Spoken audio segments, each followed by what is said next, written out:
Muy bien.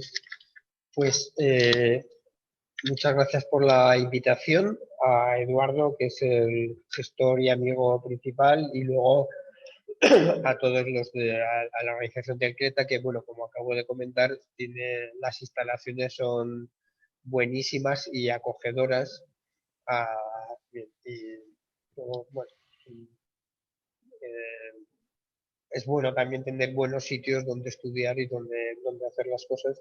Y la es que no, me esperaba quizás no algo un poco diferente y me ha gustado mucho que las instalaciones sean tan bonitas y acogedoras. Bien. Luego también decir que, bueno, yo soy, o sea, no voy a decir que soy medio aragonés porque sería un poco exagerado, pero sí quiero decir que he vivido en Zaragoza unos cuantos años. En concreto hice, aunque ya ha pasado un poco de tiempo, pero hice el bachillerato aquí, en el Goya, y después hice mi primer año de universidad, porque yo inicialmente estudié físicas eh, y entonces empecé a estudiar físicas aquí en esta universidad.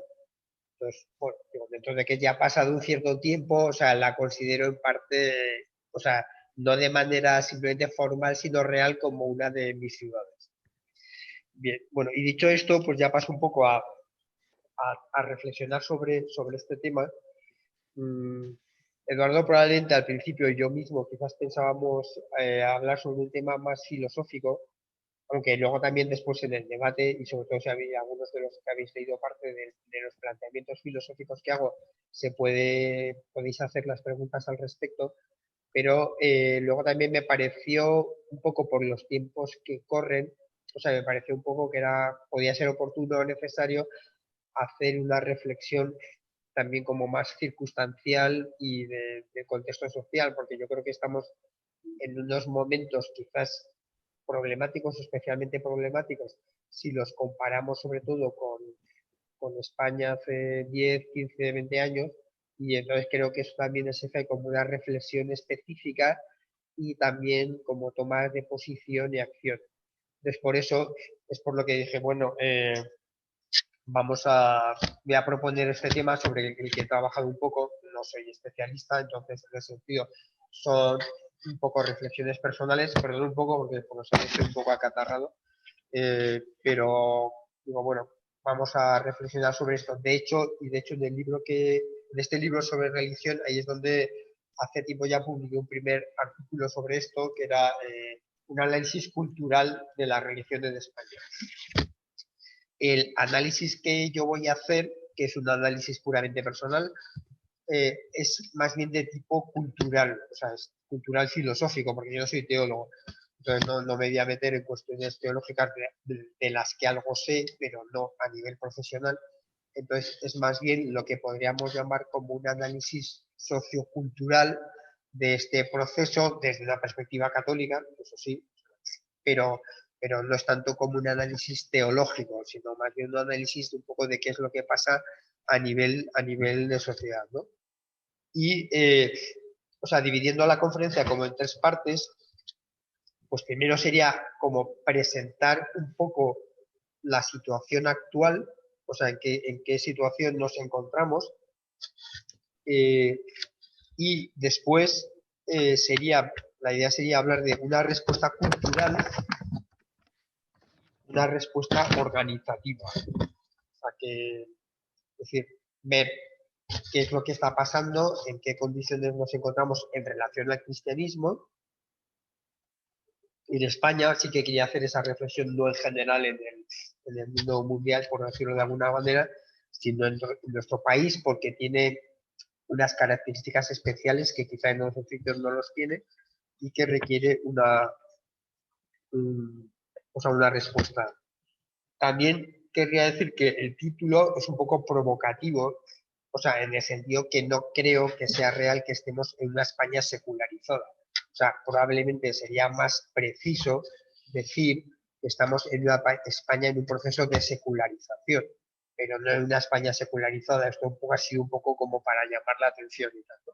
Pero, o sea, en parte sí es real y en parte no. O sea, en parte es real porque evidentemente la secularización avanza, pero al mismo tiempo tampoco es real, o sea, porque el nivel de cristianismo en España sigue siendo bastante alto. Otra cosa es que lo sea bastante menos que hace 10 años, 20 o 30, pero aún así, eh, claro, pues acabo de estar en el Pilar, pues esto pasó hace 2000 años, entonces, claro, esos 1000 años, claro, por mucho que te empeñes, no se borran en 4 días. Entonces, lo que pasa es que hay una dirección y un camino, y siendo cierto al mismo tiempo que los medios sociales actuales, o sea, las redes, internet, pueden cambiar la mentalidad y las costumbres con una rapidez que antes era impensable. O sea, entonces en ese sentido se puede cambiar, pero bien. Entonces, eh, entrando ya en la situación del cristianismo en España, yo creo que tenemos unas condiciones peculiares justamente por motivos históricos. O sea, tampoco me voy a remitir muy lejos, pero si analizamos un poco o sea, las últimas décadas, claro, eh, el cristianismo de alguna manera pues está asociado culturalmente en el periodo más reciente claro, al bando nacional o después posteriormente franquista que ganó la guerra civil y que una vez que ganó la guerra civil se generó el llamado, mejor o peor, nacionalcatolicismo. Entonces, este es un tema que aunque, este es un planteamiento que aunque ya ha pasado bastante tiempo, creo que en el fondo sigue un poco mediatizando o afectando a la cultura católica española y a cómo también se ve un poco en general el ambiente cultural. Eh, bueno, acabo de estar en el Pilar y hay un cartel que ponemos aquí, 3000 maestros, justamente de ese periodo, 3000 maestros españoles aclamaron a la Virgen del Pilar como patrona de algo, ¿no? O sea, cosa que está muy bien por otra parte, ¿no? Pero claro, que o sea, todo eso se genera en este marco, ¿no? Bien. Eh, ¿Qué pasó con ese nacionalcatolicismo? Bueno, por una parte tuvo una gran potencia, España era una nación católica, se vio también, por ejemplo, en los seminarios gigantescos que se construyeron en esa época, muchos de los cuales luego pues, han acabado vacíos o convertidos en universidades. O sea, una vivencia católica muy fuerte, pero que tuvo una traslación cultural bastante limitada. Y ese es un problema del cual creo que en cierta medida todavía vivimos. O sea, la producción, la producción cultural, la elaboración cultural de ese catolicismo, quitémoslo de nacionalcatolicismo porque en cierto sentido es un poco despectivo y ahí hubo de todo, hubo cosas negativas, pero también muchas cosas positivas. La evidencia de ese catolicismo fue eh, muy intensa, pero con poca elaboración cultural. Y también, en cierto sentido, con una evaluación cultural limitada y en parte un poco negativa a la defensiva, o sea, la censura franquista, en este caso, pues impidió que llegaran, o sea, muchas producciones culturales que hubieran sido muy interesantes para la formación católica de España en ese momento. Por ejemplo, es interesante ver en el caso del personalismo y en concreto, por ejemplo, de Maritain, que es un autor que yo he trabajado bastante. Maritain fue un autor que en Italia fue esencial en la construcción de la Dici, o sea, de la democracia cristiana italiana, que lo tomaron como punto de referencia fundamental. Sin embargo, en España, Maritain fue rechazado un poco tipo Ortega, o sea, porque fue eliminado por considerarlo peligroso, etc. Y de hecho, las obras de Maritain nunca fueron publicadas. Entonces, por ejemplo, tanto Maritain como Ortega fueron autores que fueron un poco, pues eso, prohibidos. Eh, yo creo que vamos, con Martín sobre todo lo que pasa es que no se publicaron sus obras. Entonces, claro, cuando no se publican tus obras es como si no existieras. Y sin embargo, en ese caso, por ejemplo, o sea, si ese catolicismo español de esa época se hubiera juntado, por ejemplo, con toda la filosofía política o con toda la cultura antropológica que estaba generando el personalismo en ese momento, entonces o sea, probablemente después en la transición habría habría funcionado de otro modo. En la transición un poco lo que pasó desde este punto de vista es que se abrieron las fronteras culturales de España y entró todo de golpe. O sea, sobre todo a partir de, o sea, ya previamente, en torno a los años 60-70, que ya la universidad estaba evolucionando por su cuenta un poco lo que son las cosas, porque Franco prohibió las universidades privadas porque él tenía el control de todas las universidades. Pero justo con el paso del tiempo pasó muchas universidades privadas se convirtieron en antifranquistas y sedes de perspectivas ideológicas contrarias a Franco, y justamente como no había universidades privadas, pues o sea, al final el resultado fue completamente negativo. Pero bueno, centrándonos en la parte ideológica, ahí lo que pasó un poco es que el catolicismo español no estaba preparado culturalmente para tener una visión crítica de toda la cultura, o de buena parte de la cultura europea que se había producido en los últimos siglos. ¿Por qué? Porque no se había estudiado, ni se había elaborado, ni había profesionales, o sea, se había partido de una actitud muy defensiva y de rechazo. Cuando se llega a la transición y se abre todo, entonces llega todo juntamente, el catolicismo, aunque bueno, en esto digamos que la jerarquía ya hizo todo ese cambio cultural cultural y religioso durante la transición para adaptarse a los nuevos tiempos, pero aún así a nivel cultural creo que no se logró, por así decir, un punto medio, o sea, una elaboración cultural de todo eso que estaba entrando. Entonces ahí es cuando empezó el primer proceso, si queremos, de secularización cultural potente. ¿Por qué? Porque no había respuestas. O sea, había una cultura católica tradicional pobre, y esa cultura no fue capaz de responder. O sea, entró de todo. O sea, justamente desde esa época también es cuando entra Munier y cuando entra todo el mundo, porque hasta ese momento había podido entrar muy poca cosa, pero no hay posibilidades de valoración y entonces empieza el proceso de secularización. Y empieza el proceso de secularización de una manera muy avanzada, porque de alguna manera no hay alternativas. No hay alternativas sostenibles, como se dice ahora, o no hay alternativas consistentes y creíbles. O sea, de hecho, si se piensa, eh, bueno, ahora ya ha pasado el tiempo, pero claro, toda la educación de España, de todas las generaciones, ha habido unas décadas en las que ha sido católica 100%. Entonces, algo ha debido no hacerse bien del todo para que estemos un poco ahora en la situación en la que estamos. Bien, pero sobre esa base, lo que está ocurriendo ahora en los últimos años, en las últimas décadas, porque en la transición llegamos a un equilibrio bastante bueno, que ahora parece ser que algunos quieren discutir y quieren, un poco con esta perspectiva española, a veces nuestra, un poco radical, de borrar lo anterior, se quiere eliminar.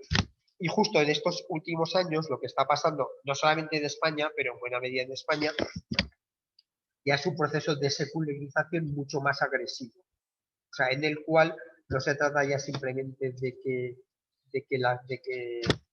la cultura se secularice, o puedas considerar que el divorcio es algo a lo que se tiene derecho, si seas católico o no. Bueno, digo, si no eres católico o si no eres, pero digo, se puede considerar como algo a lo que puedes tener derecho para rehacer tu vida, o otro tipo de planteamientos de tipo social, sino que ahora la secularización es una secularización agresiva. O sea, esto es un poco lo típico, lo que está pasando, el cambio que ha habido en estos últimos 20 años, porque antes la secularización en España no era agresiva. O sea, era decir, bueno, tú eres católico, yo no lo soy, puedo estar más o menos de acuerdo contigo, pero no había esa agresividad que se está generando ahora. Que, me voy a referir fundamentalmente a la situación española. No somos un verso suelto, o sea, probablemente esto es algo que se da en un contexto general, sobre todo de la cultura europea, no tanto de la cultura norteamericana, porque aquí Europa y Estados Unidos son muy diferentes, o bastante. Entonces, aquí lo que tenemos ya es una secularización agresiva, en la que, digamos, por un lado, que yo he puesto aquí tres características. sea, la primera, y creo que la más peligrosa, es la caracterización negativa de lo religioso. O sea, ahora el gran problema que tenemos es que lo religioso se está convirtiendo en negativo por sí mismo. Y eso es un problema, claro.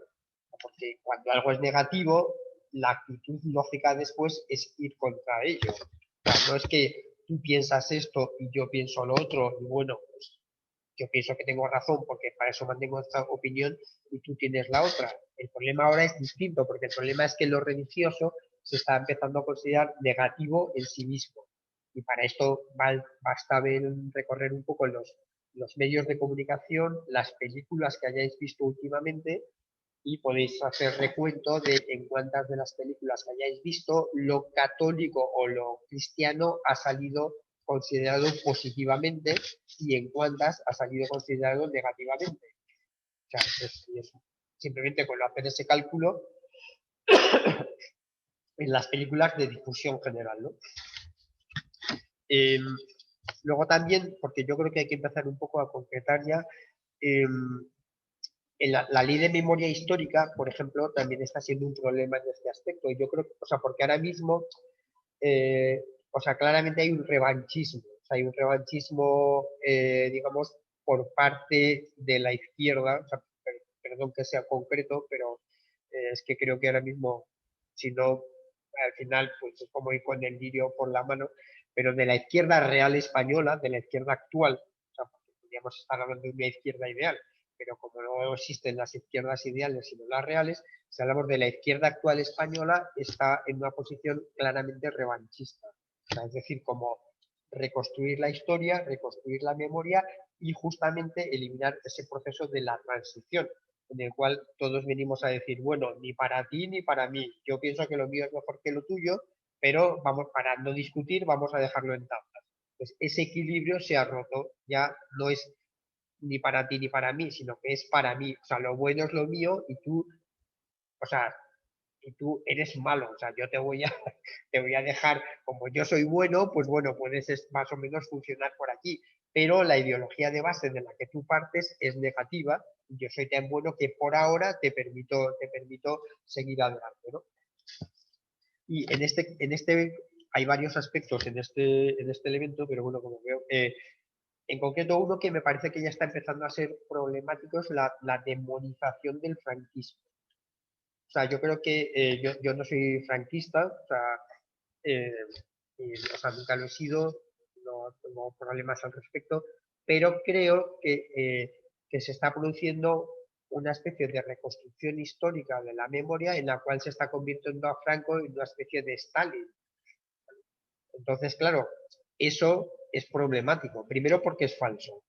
¿Vale? Pero el segundo caso es que, claro, el catolicismo, eh, ¿con quién estuvo asociado? Pues estuvo asociado con Franco, bueno, con Franco y los nacionales, porque históricamente ya se sabe que Franco se apuntó en el último momento. O sea, que también esto, o sea, eso lo montaron toda una serie de generales de la República y Franco se apuntó en el último momento y luego, bueno, pues resultó que al final, por cuestiones de la historia, pues él acabó liderando y luego convirtiéndose en un autócrata. Todo eso es un poco la historia, ¿no? Pero claro, esa es la línea en la que le permitió, entre otras cosas, al catolicismo español sobrevivir, porque si no, ya hemos visto lo que pasó en otros países que estuvieron en la misma situación. Entonces, ahora, claro, si lo demonizamos a la figura de Franco, pues hay que ver que eso tiene unas consecuencias negativas para todo lo que se deriva, la historia que se deriva de esa línea. Uno puede decir, no, yo es que no tengo nada que ver, soy católico, pero no tengo nada que ver con Franco. O sea, en cierto sentido es así, yo soy católico y no tengo nada que ver con Franco. Pero si miramos la cuestión desde un punto de vista social, o sea, en el fondo hay una conexión. Entonces, en la medida en que esa figura se va demonizando progresivamente, pues eso tiene consecuencias. O sea, porque al final Franco era católico y o sea, podía ser un católico conservador, de hecho era un católico conservador que por eso se enfrentó a Pablo VI, pero lo era. Bien. Eh, y de aquí es de donde surgen los ataques a los religiosos. Claro, porque actualmente los ataques ya directos a entidades religiosas se están multiplicando.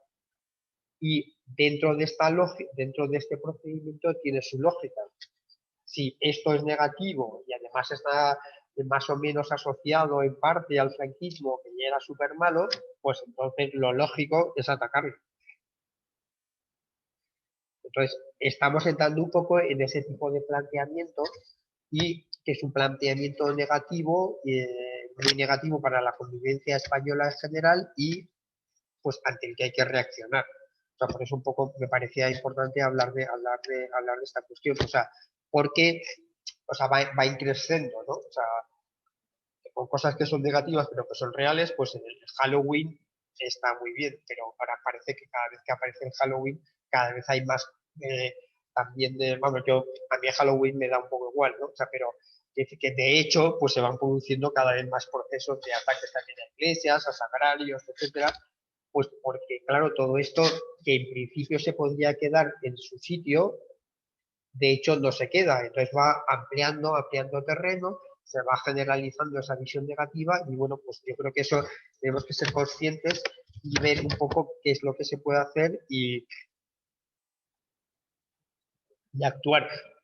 Lógicamente tampoco hay muchísimas posibilidades de actuación, no tiene por qué ser ninguna perspectiva unitaria, pero, pero yo creo que sí que es claramente, o sea, es bueno tomar conciencia de esa situación.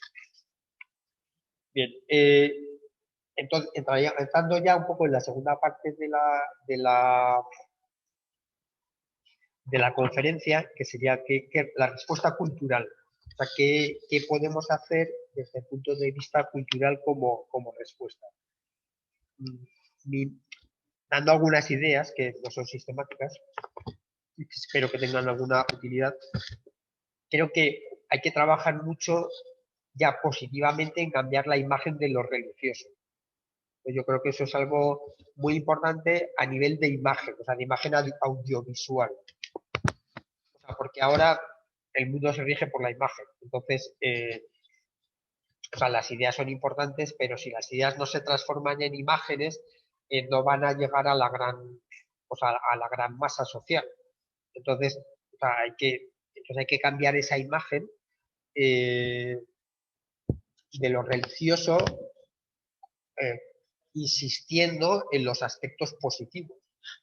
Porque si no, a veces, claro, es un poco como curioso. A ver, en España hay como una visión de fondo, porque claro, en el fondo todos conocemos a muchísima gente que hace cosas positivas, Cáritas, etcétera, ¿no? Pues hacen muchas cosas, se sabe que mucha gente ayuda, pero después eso no emerge a la luz pública, o sea, no emerge a los medios de comunicación, tampoco tiene una repercusión visual. O sea que cuando pues si vemos, por ejemplo, o consideramos la labor social que ha hecho Cáritas durante la pandemia, pues es una labor social impresionante. Ahora, ¿qué repercusión de eso ha tenido en los medios? O sea, ¿qué nivel digamos, de percepción ha tenido la sociedad española de esa labor inmensa que se ha realizado? Pues probablemente muy pequeño. Entonces, claro, entonces ahí es cierto que uno puede decir, yo no hago las cosas para que me vean o no ayudo a los demás para salir en los periódicos. Sí, pero es que hay que tener en cuenta que eso genera una imagen y que si esa imagen no se difunde, o sea, no se vuelve pública, entonces se fortalece la otra imagen. O sea, se fortalece la imagen negativa siendo injusta y siendo parcial. No sé, las misiones, o sea, la iglesia como en el fondo somos buena gente, o por lo menos lo intentamos, pues al final ayudamos a la gente o podemos intentar ayudarla. Entonces, claro, pero eso tiene que quedar reflejado en los medios de comunicación o al menos intentarlo. Otra cosa es que ya no te dejen por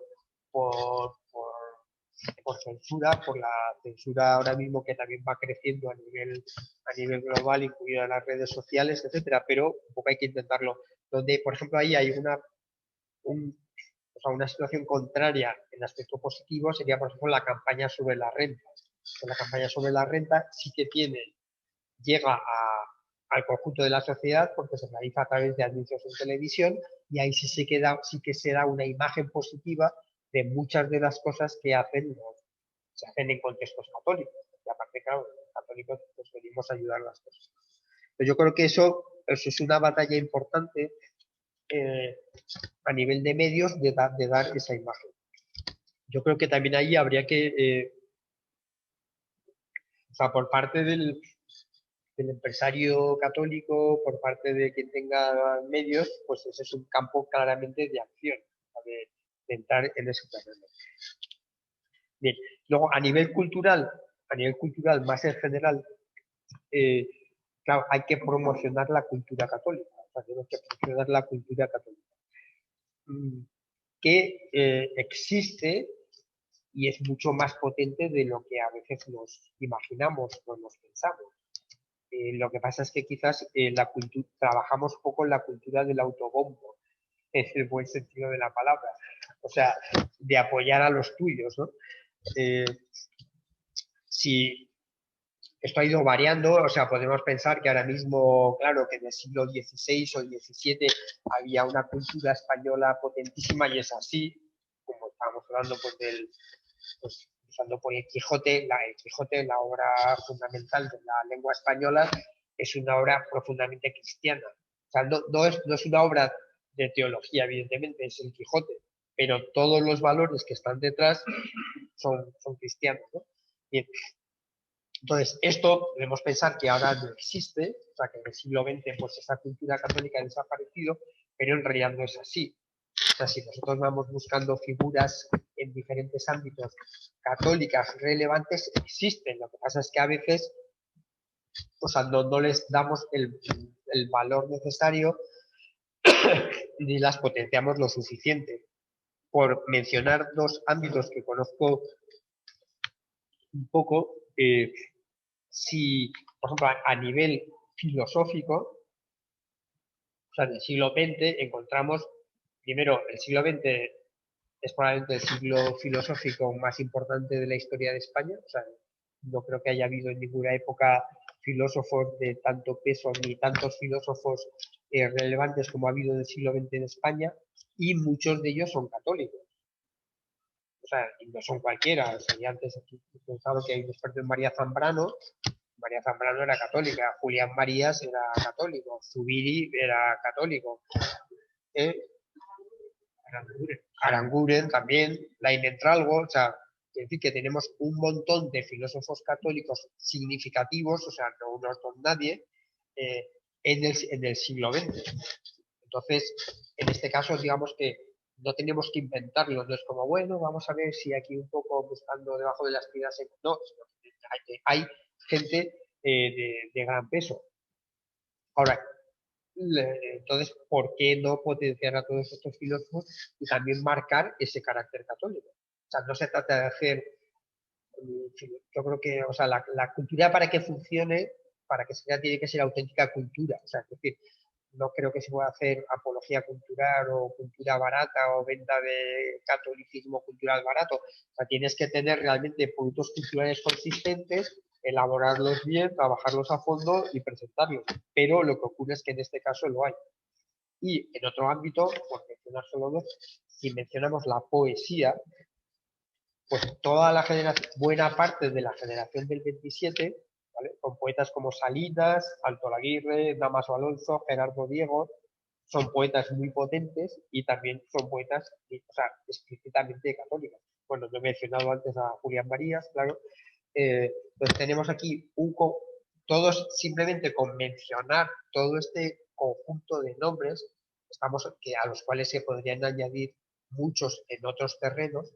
O sea, encontramos un plantel de cultura católica muy potente.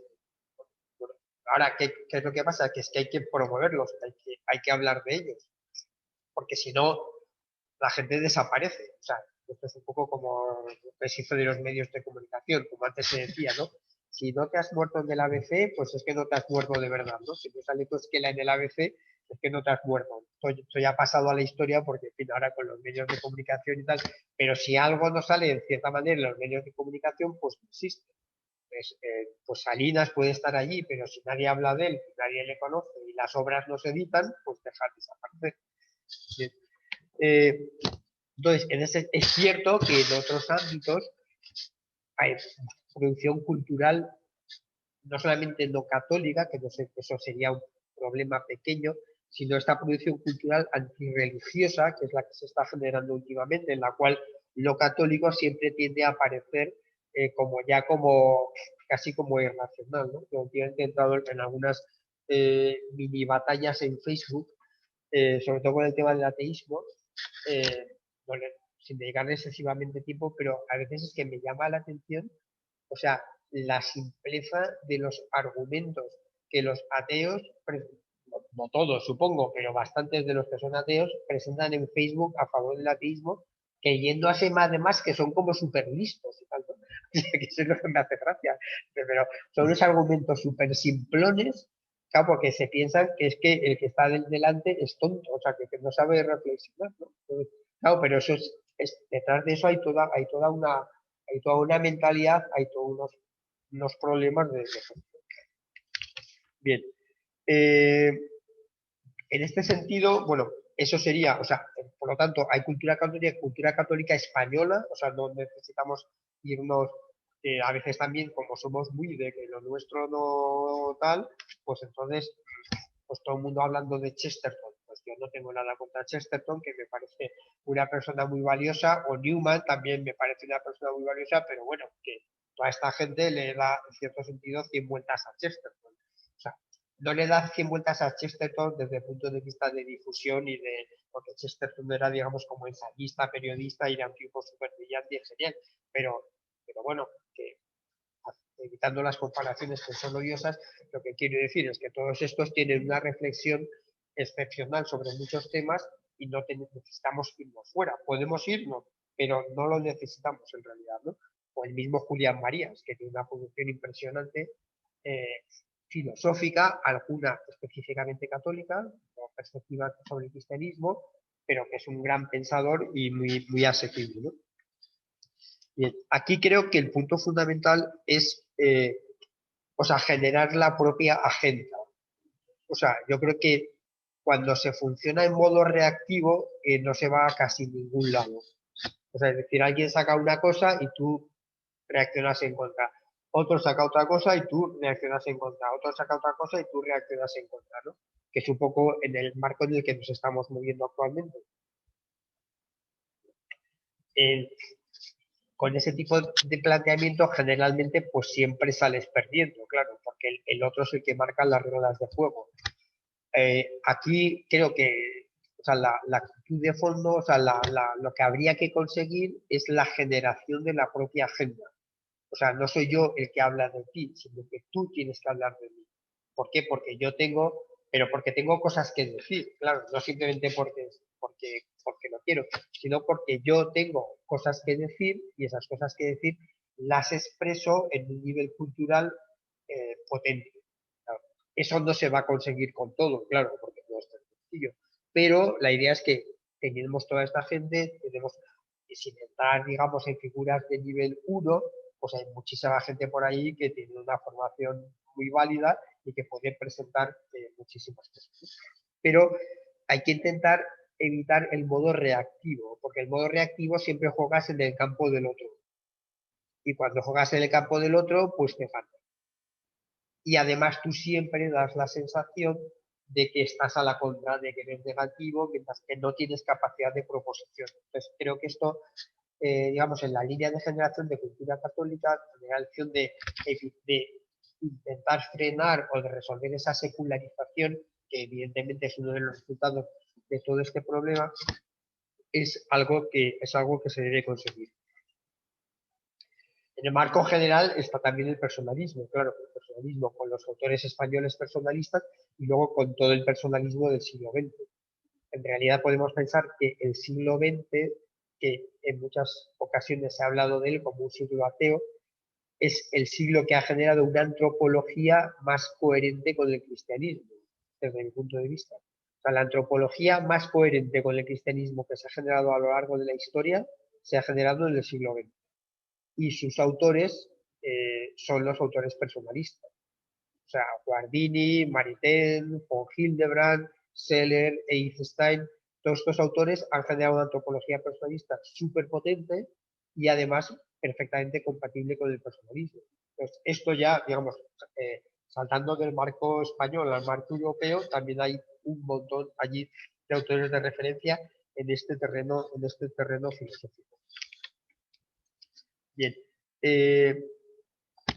Todo esto, claro, requiere creatividad. Sí es cierto que probablemente en otros ámbitos el nivel de creatividad, por ejemplo, quizás a nivel plástico o a nivel cinematográfico, ahí sin embargo actualmente la creatividad católica esté como bastante por debajo de la media general, o sea que no se genera tanta, no hay tanto nivel creativo. Y eso sí es un problema y digamos que habría que resolver. Eh, ¿Por qué hay poca creatividad católica? O sea, yo creo que, o sea, quizás en parte, bueno, a veces puede que no la haya, porque la creatividad también es algo que surge, es un don. O sea, de repente pues aparece un creativo, yo qué sé, por poner ejemplos deportivos, pues te aparece Rafael Nadal y ya está, ¿no? Y nadie ha hecho, o sea, pues aparece o no aparece, pero no es que nadie haya hecho un plan para que salga Rafael Nadal, ¿no? Pues si sale, salió y ya está, ¿no? Messi o Ronaldo. Pero también eso lo puedes potenciar y aunque no consigas un Nadal o un Messi, pues que te salgan como pues, otros autores de nivel intermedio, ¿no? Y eso lo que ocurre es que a veces hay que asumir riesgos y yo creo que a veces aquí eh, las instituciones católicas en algunas ocasiones pueden ser como un poco timoratas, o sea, que pueden tener miedo ante el riesgo. O sea, porque el artista, también un poco como el filósofo, siempre somos un poco Pepito Grillo y tal, ¿no? O sea, que metemos ahí un poco el dedo del ojo, decimos lo que otros no dicen, criticamos, en cuanto vemos algo, pues lo criticamos, no solemos ser poco políticos, y también el creativo, pues claro, es alguien que va a su bola y que sigue sus propios caminos. Y eso normalmente a nivel institucional, en España hay mucha institución religiosa, también puede ser un poco un problema, ¿no? De cómo es un problema de hecho, pero digo porque el artista es un poco especial. Mismo Caravaggio, que tiene esas obras de pintura religiosa pues impresionantes, claro, pues la vida era un poco, o sea, no era modelo de santidad el tío, pero entonces ahí hay que compaginar creatividad y dejar un poco que la vida siga su camino. Porque si la creatividad, si la controlas mucho, desaparece. ¿Vale? O el creativo se rebota y se pasa al otro lado. Entonces, eso también es un tema que habría que habría que ir avanzando, ¿no? Bueno, y luego ya, perdón, para ir acabando, eh, pasaría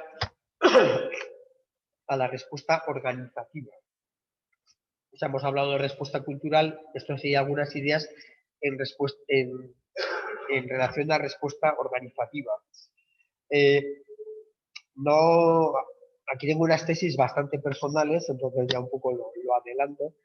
Yo sí, últimamente eh, tengo la impresión un poco de que la jerarquía española está demasiado silenciosa.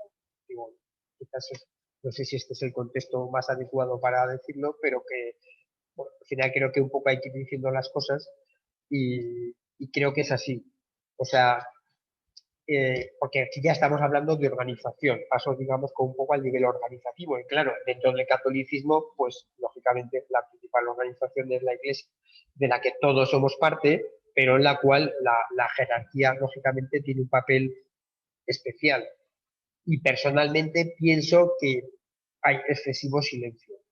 O sea, si por ejemplo, o sea, a mí en concreto el proceso que ha seguido la ley de eutanasia me ha dejado bastante perplejo. O sea, realmente ha habido, como creo que debería haber habido, una campaña institucional de la Iglesia para oponerse a la ley de la eutanasia, porque claro, es algo como central en la identificación de los valores de un país. Yo creo que no. O sea, no creo que realmente haya habido una batalla por parte de la Iglesia Católica en contra de la eutanasia. Que después la hubieran colocado de todas maneras, o sea, que la hubiera surgido de todos modos, porque si tienes los votos y en el fondo tienes una actitud antidemocrática porque vas a usar los votos independientemente de lo que piense la gente o porque sacas la ley en plena pandemia sin debate público, es decir, que en el fondo no tienes esa mentalidad, pero yo creo que eso no se ha dado, o sea, han sacado un documento al final y esa batalla no se ha dado. Y yo creo que eso es un problema, ¿no? O sea, de hecho, creo que hay excesivo silencio y ese es quizás, evidentemente, no es que haya una coyuntura muy positiva para hablar, pero a veces hay que hablar, aunque la coyuntura no sea positiva. Digamos, yo en esto es una afirmación, puede ser considerar que son afirmaciones muy cómodas porque yo no tengo que hacerlas y a mí me afectan, pero creo que de alguna manera, o sea, es así. Y claro, esto significa también un retroceso de, digamos, del peso institucional de la Iglesia a nivel público. Es decir, ¿cuál es el peso de una declaración de la Iglesia ahora si lo comparamos con una declaración institucional de la Iglesia en el nivel que sea ahora al peso que podía tener hace 10 años o hace 20? Yo creo que ha disminuido bastante. Pero falta también, parte también es por esa falta de presencia. Aunque sea un poco triste decirlo, pero como digamos que ya eh, creo que lo más relevante que ha aparecido a nivel de presencia de la Iglesia en los medios de comunicación últimamente ha sido por el tema del indulto a gente del proceso. O sea, ahí la Iglesia una definición de la Iglesia y eso es lo que más relevante ha surgido. No sé si es el tema principal de la Iglesia española. Digo, se puede considerar que hay que hacerlo, que no hay que hacerlo, pero no creo que sea el tema principal, ¿no? Entonces yo creo que hay un silencio que se debería ir cambiando y creo que o sea, que hay que dar la batalla. Otra cosa es que esta batalla se dé la de cada uno a su modo, pero creo que debería darse de una manera más clara. También creo que tenemos que luchar esto ya un poco todos, un poco por eliminar la impunidad, o sea, sobre todo en los ataques a las realidades religiosas. O sea, yo creo que ahora mismo, como se está generalizando este, este ataque a lo religioso que se deriva de esa visión negativa y que en parte lo justifica, claro, si algo es básicamente negativo, lo lógico es atacarlo, ¿no? O si eres tan bueno, pues no lo atacas y le das un poco como el de... Entonces, y bastantes de esos ataques eh, se realizan con cierta impunidad o con bastante impunidad.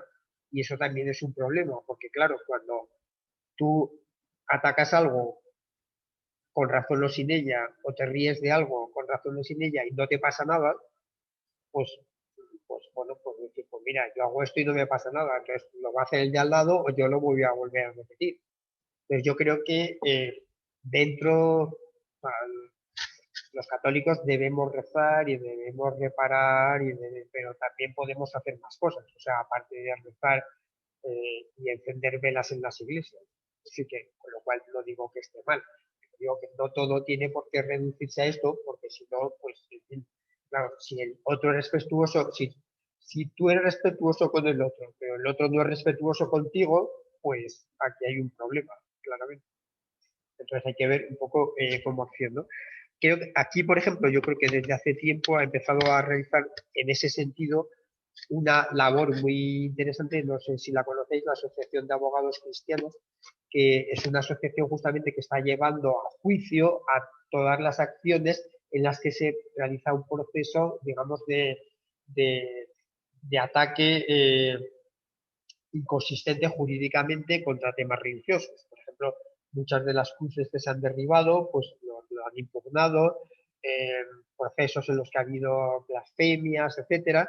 Todo eso, esta asociación, que aquí estamos entrando, por ejemplo, ya en un tipo de reacción de la sociedad civil interesante y organizado, pues es decir, no, o sea, tú si haces algo en la cual estás ofendiendo los sentimientos religiosos católicos y lo haces de manera totalmente injustificada, que sepas que vas a ir a juicio. Entonces, pues eso, yo creo que eso es una de las acciones que hay porque hay que evitar la impunidad. Pues a juicio, no sé si en algunos otros casos se puede hacer algún otro tipo de acción, incluso más algo más consistente, siempre dentro del respeto a las personas, claro, pero lo que no se puede hacer es que te tomen el pelo y entonces si tú, pues, no es que esto, no, es que esto es una ironía, no es una ironía, ¿no? O sea, que sale en un desfile alguien, yo qué sé, eh, disfrazado de la Virgen y riéndose de todo y no es que esto es una ironía cultural que tú tienes que entender. Pues, creo que no. Bien. Bueno, y ahora ya sí voy acabando alguna otra cosa. Entonces, creo que hay que reaccionar también organizativamente, o sea, de manera eficaz, de manera inteligente, o sea, no se trata de hacer, pero con sistema y para eso se requieren organizaciones profesionales con recursos, claro, eso también es importante. O sea, el aficionado, un poco en el nivel, digamos, de problemas que tenemos, siempre es bien acogido, pero va a conseguir pocos resultados. Justo el viernes, lo que quizás os suene probablemente, se presentó en Madrid esta asociación nueva que se llama NEOS. Bueno, es una asociación que justamente pretende reaccionar de manera también unida, sistemática ante estos proyectos, en este caso justamente un poco dentro de la línea de la eliminación de los valores cristianos de España. Bueno, no sé qué recorrido tendrá, pero creo que hay que realizar, hay que trabajar en esta línea de trabajo, ¿no? Y creo que es importante la definición de los proyectos y la continuidad de los proyectos.